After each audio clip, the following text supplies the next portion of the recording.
ഇന്നിപ്പോൾ ഒരുപക്ഷെ നമ്മൾ സുപ്രീം കോടതിയിൽ പോയിരിക്കുകയാണ്. കേരള സർക്കാർ സുപ്രീം കോടതിയിൽ പോയിരിക്കുകയാണ്. സുപ്രീം കോടതിയിൽ നിന്ന് അതിന്മേലൊരു അന്തിമമായ ഒരു തീർപ്പ് തേടിയിട്ടാണ് സംസ്ഥാന സർക്കാർ ഭരണഘടനയുടെ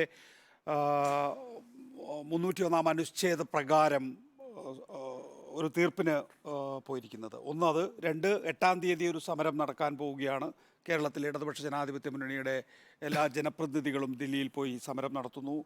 ഇപ്പോൾ ഇവിടെ മനുഷ്യച്ചങ്ങല നടത്തിയിരിക്കുന്നു. അത് പൂർണ്ണ വിജയമായിട്ടാണ് നമ്മൾ മനസ്സിലാക്കുന്നത്. സമൂഹത്തിൻ്റെ നാനാ തുറകളിലുള്ള എല്ലാവരെയും ഉൾക്കൊള്ളിച്ചുകൊണ്ടുള്ള ഒരു സമരമായിട്ടാണ് നമ്മൾ മനുഷ്യച്ചങ്ങലയും കാണുന്നത്. ഡിവൈഎഫ്ഐയെ സംബന്ധിച്ചിടത്തോളം 1987 അവസാനമായി മനുഷ്യച്ചങ്ങല സംഘടിപ്പിക്കുന്നത്. അതിനുശേഷം ഡിവൈഎഫ്ഐ എന്ന സംഘടന തന്നെ വലിയ തോതിൽ വളർന്നിട്ടുണ്ട് എന്ന് പറയാതെ വയ്യ. ഡിവൈഎഫ്ഐയെക്കുറിച്ച് നമ്മുടെ തൊട്ട് മുന്നിൽ നിൽക്കുന്ന ഒരു സംഘടന എന്നുള്ള നിലയിൽ നമ്മൾ പലപ്പോഴും അതിൻ്റെ ഒരു ശക്തിയെ തിരിച്ചറിയാതെ പോയിട്ടുണ്ട്. ഡിവൈഎഫ്ഐ ഒരു വിശ്വാസ്യതയുള്ള ബ്രാൻഡായി മാറിയിട്ടുണ്ട്. ഒരു CPM എന്ന് പറയുന്ന സംഘടനയ്ക്ക് ചുറ്റുവട്ടത്തോ അല്ലെങ്കിൽ അതിൽ മാത്രമായി ചുരുങ്ങുന്ന ഒരു സംഘടനയോ അല്ലാതെ അതിനപ്പുറത്തേക്ക് വളരാൻ ഡിവൈഎഫ്ഐക്ക് സാധിച്ചിട്ടുണ്ട് എന്ന് ഞാൻ വിശ്വസിക്കുകയാണ്. കാരണം നമ്മുടെ ഈ സർക്കാർ ആശുപത്രികളെയൊക്കെ കേന്ദ്രീകരിച്ച് 1 കോടിയിലധികം പൊതിച്ചോറ് ഇതിനകം തന്നെ വിതരണം ചെയ്തു എന്നുള്ളതാണ് കണക്ക്. ഡിസ്പ്യൂട്ട് ചെയ്യാൻ കഴിയാത്ത വിധത്തിലുള്ള ഒരു സാമൂഹ്യ പ്രവർത്തനമാണ് ഡിവൈഎഫ്ഐ അക്കാര്യത്തിൽ നടത്തിയിട്ടുള്ളത്. പിന്നെ അതുപോലെ തന്നെ കോവിഡിൻ്റെയും വെള്ളപ്പൊക്കത്തിൻ്റെയും ഒക്കെ കാലഘട്ടത്തിൽ ഡിവൈഎഫ്ഐയുടെ പ്രവർത്തനം കണ്ടു പഠിക്കണം എന്ന് കോൺഗ്രസിൻ്റെ പല നേതാക്കളും പരസ്യ പ്രസ്താവന നടത്തുന്നത് നമ്മൾ കണ്ടതാണ്. അപ്പോൾ ഒരു ബ്രാൻഡ് എന്നുള്ള നിലയിൽ, ഒരു സംഘടന എന്നുള്ള നിലയിൽ ഡിവൈഎഫ്ഐ വലിയ നിലയിൽ കേരളത്തിൻ്റെ എല്ലാ തുറകളിലും അതിൻ്റെ സാന്നിധ്യം തെളിയിച്ചിട്ടുണ്ട് എന്ന് നമുക്ക് നിസ്സംശയം പറയാൻ സാധിക്കും. ആ സാഹചര്യത്തിലാണ് ഡിവൈഎഫ്ഐ ഇപ്പോൾ ഇനിയും സഹിക്കണോ ഈ കേന്ദ്ര അവഗണന എന്ന മുദ്രാവാക്യം ഉയർത്തിക്കൊണ്ട് ഇന്നിപ്പോൾ കാസർഗോഡ് മുതൽ തിരുവനന്തപുരത്ത് രാജ്ഭവൻ വരെ ഒരു മനുഷ്യച്ചങ്ങല സൃഷ്ടിച്ചിരിക്കുന്നത്. ഒരു കണ്ണി പോലും മുറിയാതെയാണ് ആ മനുഷ്യച്ചങ്ങല വിജയകരമായതെന്നാണ് ഡിവൈഎഫ്ഐ അവകാശപ്പെടുന്നത്. മറിച്ചൊരു വാദം ഏതായാലും നമ്മുടെ മുന്നിലേക്ക് വന്നിട്ടില്ല.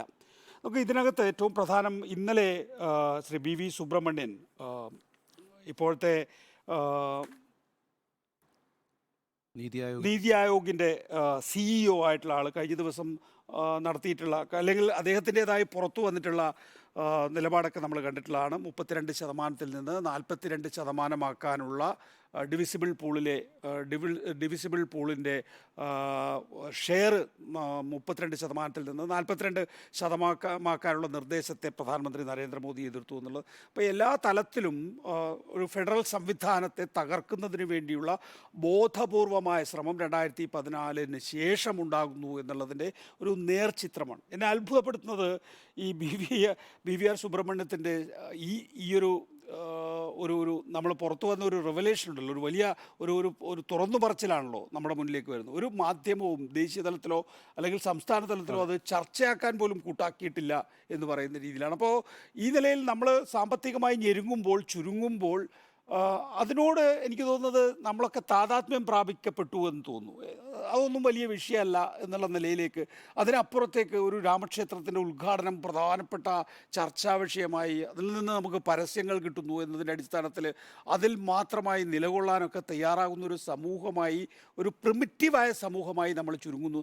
അവിടെയാണ് ഡിവൈഎഫ്ഐയുടെ ഇന്നത്തെ മനുഷ്യച്ചങ്ങല വളരെ പ്രാധാന്യം അർഹിക്കുന്നത്. ഒന്നുമില്ലെങ്കിൽ ഒരു ജീവൻ വെച്ചല്ലോ, അത്തരം ഒരു കോസ് യഥാർത്ഥത്തിൽ നമ്മളെപ്പോലെ ഒരു തെക്കേ ഇന്ത്യയിലെ ഒരു ചെറിയ സംസ്ഥാനത്തിനുണ്ട് എന്ന് നമുക്ക് തെളിയിക്കാനായല്ലോ.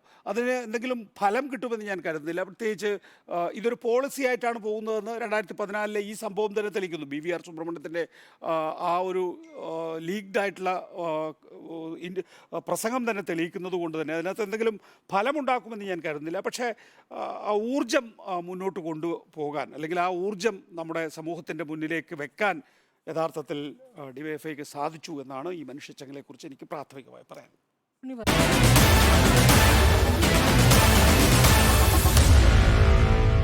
Meet the editors.